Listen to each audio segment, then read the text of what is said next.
Okay, what am I doing here? You're wondering? I haven't figured that out either. I'm trying to decide what I should even bother with doing.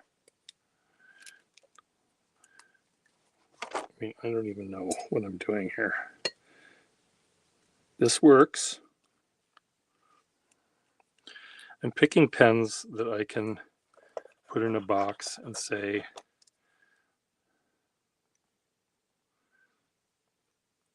$1 each or $5 each or something. Because I've got a pile of crap here. Not crap, perfectly good working pens.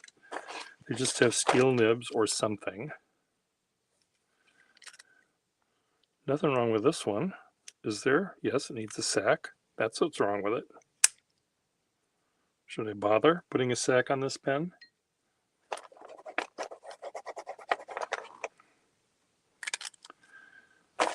Or should I just not even have any, just leave these at home?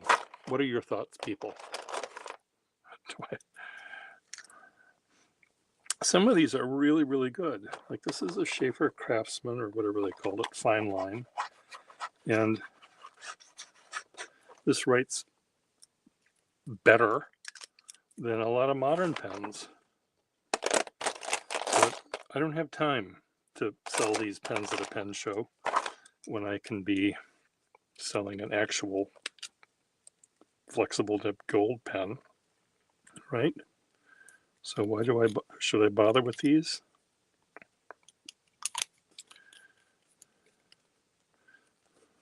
Or should I just say free?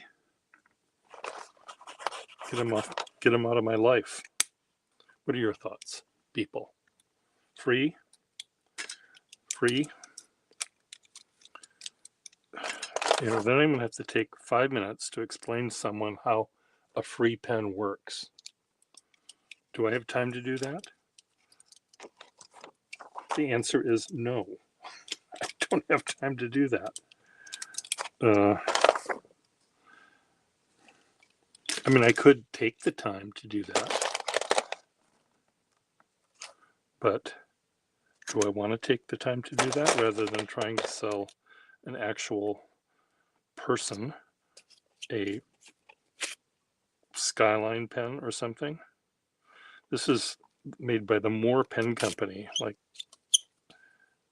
could they have made anything cheaper than this?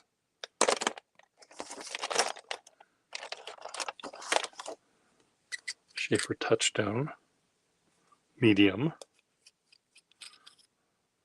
One of these things. What's wrong with this? Nothing. Works perfectly fine.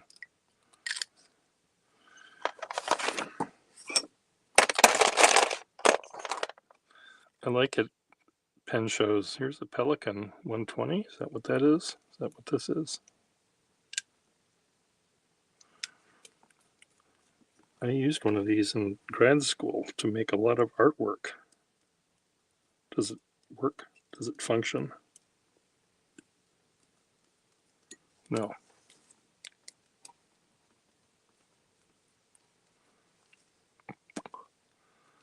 Is it clogged? What's wrong with this thing?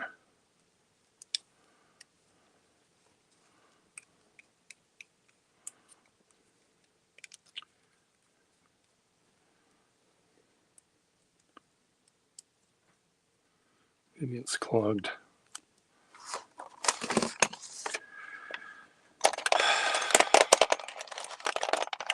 I like these pens. These are really fun, these Venuses. I really find them cool. I like the way they look. I have some of these in my collection. I think I have one of each of the colors they came in. And I'd rather keep this than take the time to sell it.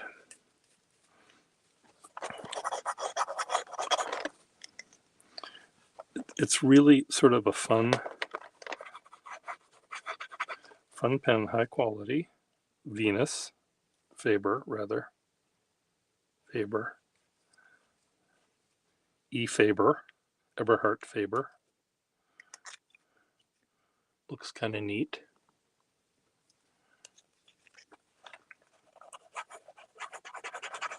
And I know I've got some that are solid color. Do I have one that's this color? I don't know. I'll just put it in my pocket. I'll bring these. Someone will want to buy a Esterbrook, I bet. So I'll put that in my box of pens to sell. I don't have that many Esterbrook's. I used to have hundreds of these things, hundreds of Esterbrook's.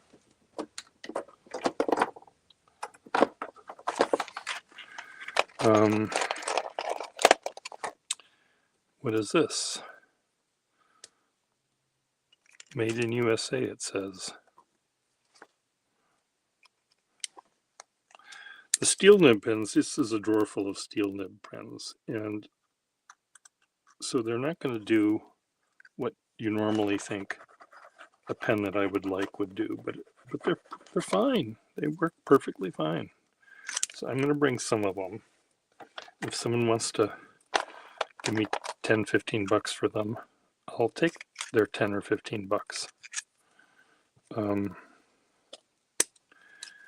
But I don't want to have so many that they're going to decide to take up an hour of my time deciding which one they want. Here's another Pelikan.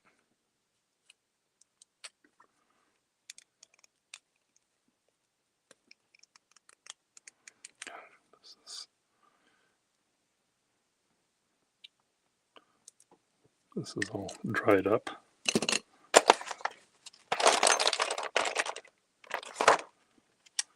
Sheaffer cartridge pen.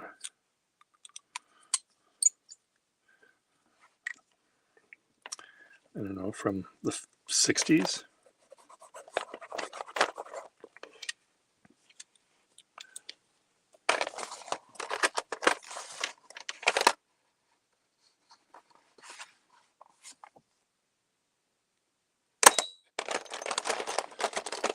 These no nonsense, or these ballpoint. Crack cap, no, nothing on the inside. Another Esterbrook.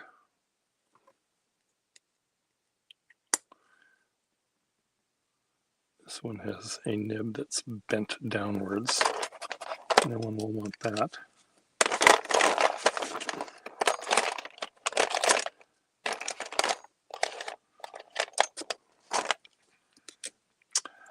One of these. I have someone that wants one of these. I'll put this aside. It's okay if it's a cartridge pen, he told me, so I'll save that for him. See if I can find another one. I know I had.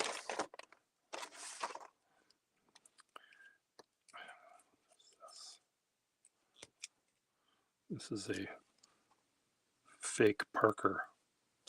Or is it a real Parker? Hey, Michael. Learn Restore Vintage Pens don't have access to cheap finds.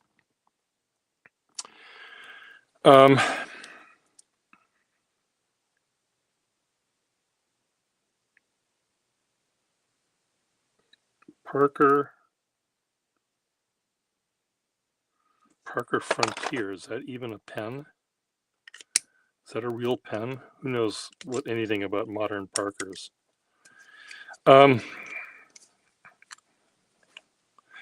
Let me explain something to you.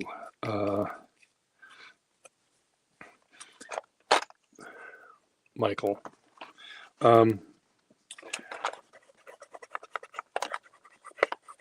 It is possible to learn lots of stuff from trying to fix cheap pens. But the problem with fixing cheap pens is often cheap pens are made of cheap material, and the material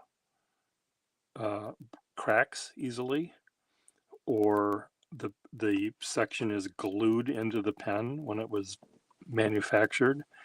Their pressure bars are usually cheap. So what you'll learn might not be all that valuable when it comes time to using, learning how to do something on a better pen. So it's not always going to be helpful. But you can buy all of these from me if you want. But I just don't know whether it'll benefit you if your intention is to learn things about modern or better pens by trying to fix older ones. That would be a concern that I would have. Does this work? Bet this does. Yes, it does work. This is a Sheaffer Touchdown steel nibbed pen.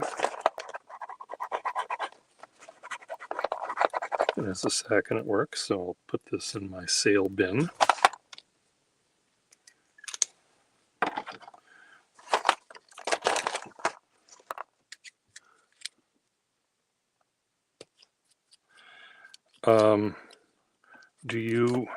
Oh, look at this. See, needs a new sack.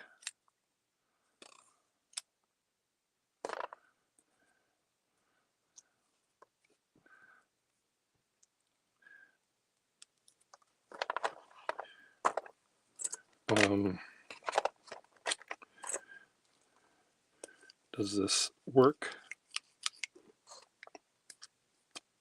Yeah, it seems to. That works.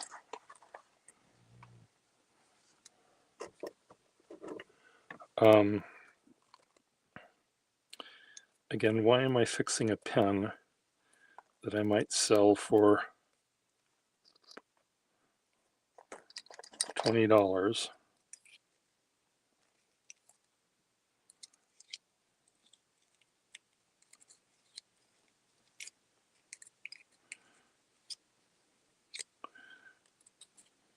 I presume I paid money for this pen. I don't know what, and I don't know when I bought it, but I bought it for ready money, and I fixed it at one point, put a sack in it, and the sack ended up, over the course of however long, it ended up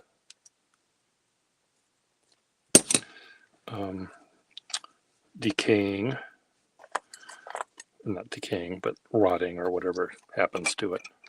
In this case, it's the kind that get gummy.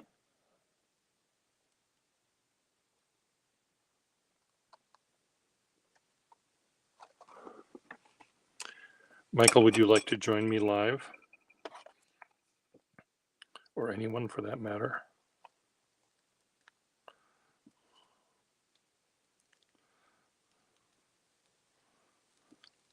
Okay, come on. What the hell is wrong with this sack? Fuck.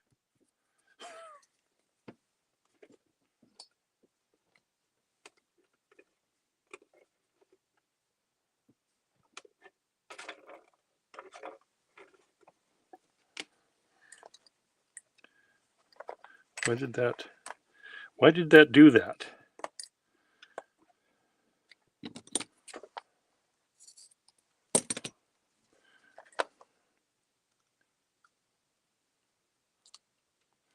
Come on, get on there. Learning how to do this, learning how to stretch a sack and put it on a sack nipple is an important skill to learn.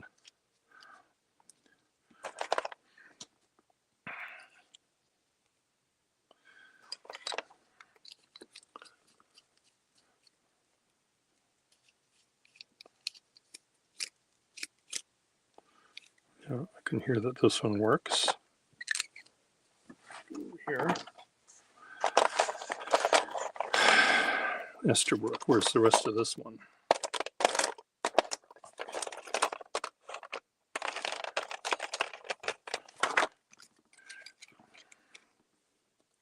Wow, this is an Esterbrook that works.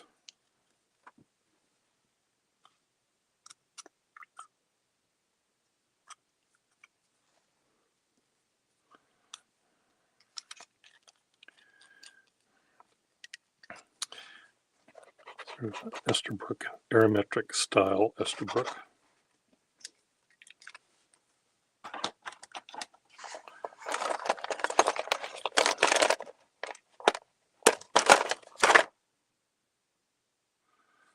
Parker, it says. I don't believe it.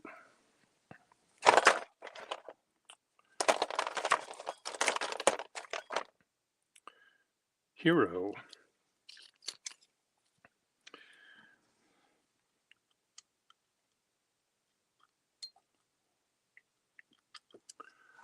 Hero pens. They're functional.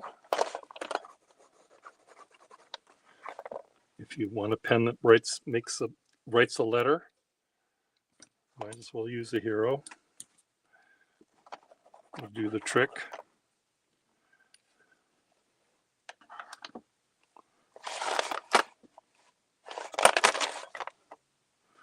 Here's that funny Parker thing.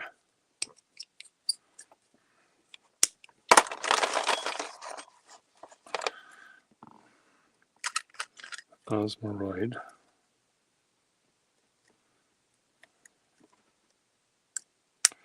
Sack is bad. Another Esterbrook. This one that has the bad nib.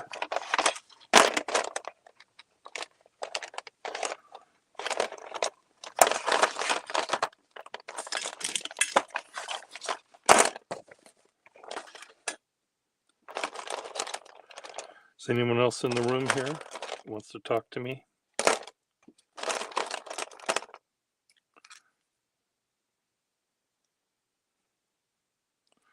Fine line.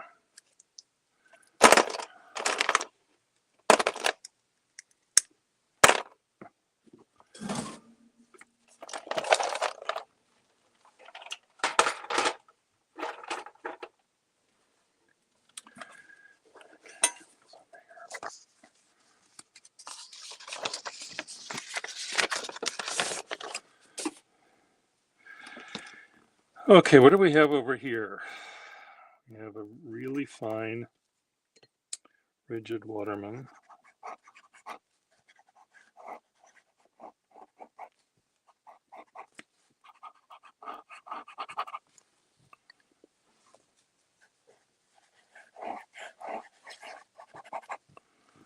Good.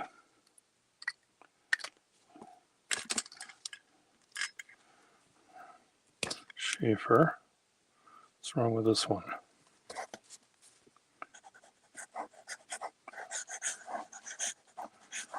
It's actually kind of a neat pen. It has a slightly flexible nib,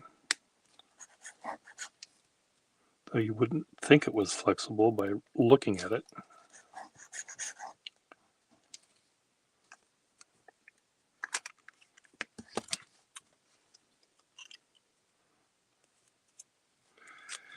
Oh, I don't know. Bye.